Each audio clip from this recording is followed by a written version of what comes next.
गोलियां मारकर एनकाउंटर नहीं कर दिया जाता? बताओ कि एनकाउंटर नहीं किया जाता, एनकाउंटर कर दिए तो फिर क्या जुनैद और नसीर के मारने वालों को भी गोली मारोगे? बताओ बीजेपी वालों, जुनैद और नसीर को जिसने मारा तुम उसका भी एनकाउंटर करोगे? नहीं करोगे तुम। इसलिए नहीं करोगे क्योंकि तुम मजहब के नाम पर एनकाउंटर करते हो। मारो जुनैद और नसीर के कातिलों को। नहीं मारोगे, अब तक एक पकड़ा गया, 9 गायब। नहीं करोगे। जय हिंद दोस्तों, आप अभी सुन रहे थे असदुद्दीन ओवैसी साहब ने अतीक अहमद के बेटे असद का जो एनकाउंटर हुआ है उसके ऊपर अपनी प्रतिक्रिया दी है। अब दोस्तों ये सवाल उठ रहा है, क्या ये असद का जो एनकाउंटर हुआ है क्या ये फेक है, फर्जी है? ये मैं खुद नहीं बोल रहा हूं, उत्तर प्रदेश के विपक्ष के सबसे बड़े नेता समाजवादी पार्टी के राष्ट्रीय अध्यक्ष जिनका नाम है अखिलेश यादव, उन्होंने इस एनकाउंटर के ऊपर सवाल उठाए।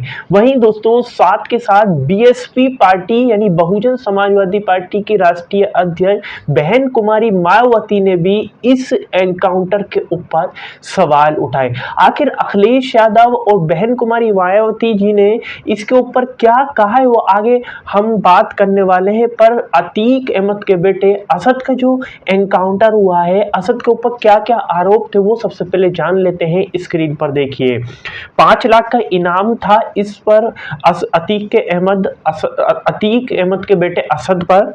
ये शूटर गुलाम भी एनकाउंटर में ढेर हुआ। इसके साथ एक और शूटर था जो उमेश पाल हत्या में शामिल था जिसका नाम था गुलाम, उसको भी ढेर कर दिया गया है। दोनों उमेश पाल हत्याकांड में थे वांटेड। ये दोनों सीसीटीवी में दिख रहा था कि ये दोनों ने उमेश पाल को मारा, जिसमें 2 गनर थे पुलिस वाले, उनको भी इन्होंने मार दिया था।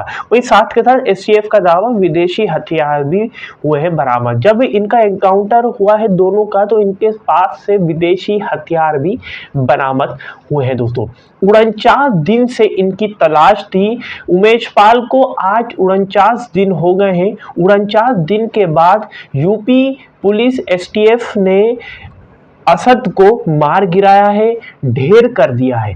अब दोस्तों बात करते हैं कि क्योंकि विपक्ष की जो पार्टियां हैं टीएमसी से लेकर बड़ी उत्तर प्रदेश की पार्टियां सभी ने इसके ऊपर सवाल उठाना, यानी अतीक अहमद के बेटे असद का जो एनकाउंटर हुआ है, उत्तर प्रदेश की सरकार, उत्तर प्रदेश की पुलिस एसटीएफ पर सवाल उठाना शुरू कर दिया है। कह रहे हैं कि ये जो एनकाउंटर है फर्जी है। आखिर सबसे पहले बात करते हैं समाजवादी पार्टी के राष्ट्रीय अध्यक्ष अखिलेश यादव ने इसके ऊपर क्या प्रतिक्रिया दी है, वो भी आप स्क्रीन पर देखिए।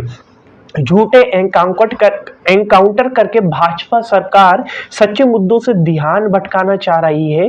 भाजपाई न्यायालय में विश्वास ही नहीं करते हैं।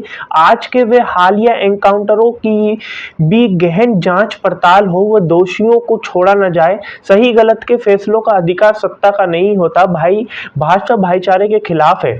दोस्तों इन्होंने ये कहा है अखिलेश यादव ने कि ये जो एनकाउंटर भारतीय जनता पार्टी करी वो न्यायालय पर नहीं विश्वास रखती है और इन ऐसे एनकाउंटर जो हाल ही में हुए हैं उनकी जांच होनी चाहिए और भाईचारे के खिलाफ है भाजपा सरकार।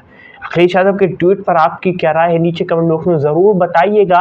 पर दोस्तों बहन कुमारी मायावती जी ने भी इस एनकाउंटर के ऊपर सवाल उठाया है। क्या कहा है वो भी आप स्क्रीन पर देख लिए। प्रयागराज के अतीक अहमद के बेटे व अन्य की आज पुलिस मुठभेड़ में हुई हत्या पर अनेकों प्रकार की चर्चाएं गर्म है। लोगों को लगता है कि विकास दुबे कांड के दोहराए जाने की उनकी आशंका सच साबित हुई है। अतः घटना के पूरे तथ्य व सच्चाई जनता के सामने आ सके, इसके लिए उच्च स्तरीय जांच जरूरी है। देखिए मायावती ने कोई गलत सवाल नहीं उठाया है। आपको याद होगा विकास दुबे की गाड़ी किस तरीके से पलटी गई, उनका एनकाउंटर हुआ, उसके ऊपर इतने ज्यादा सवाल उठे थे। अब उसी को दोहराने की कोशिश हो रही है। ये मायावती जी कह रही हैं कि दोहराया गया है और इसकी उच्च स्तरीय जांच होनी चाहिए ताकि दूध का दूध पानी का पानी हो सके और जनता को साफ पता चल सके कि ये एनकाउंटर सही हुआ है या गलत हुआ है।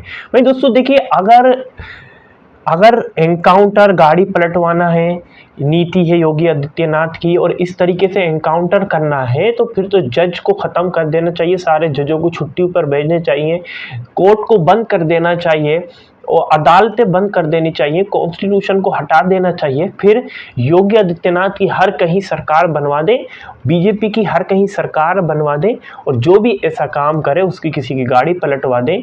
और जो इनके पक्ष में नहीं है, अगर इनके पक्ष में होता है तो उसकी गाड़ी नहीं पलटती है, जो इनके विरोध में होता है उसकी गाड़ी पलट जाती है। चलिए आपकी क्या राय इस वीडियो को देखने के बाद नीचे कमेंट बॉक्स में जरूर बताएं। वीडियो को लाइक करें, शेयर करें, चैनल को सब्सक्राइब करना बिल्कुल भी ना भूलें।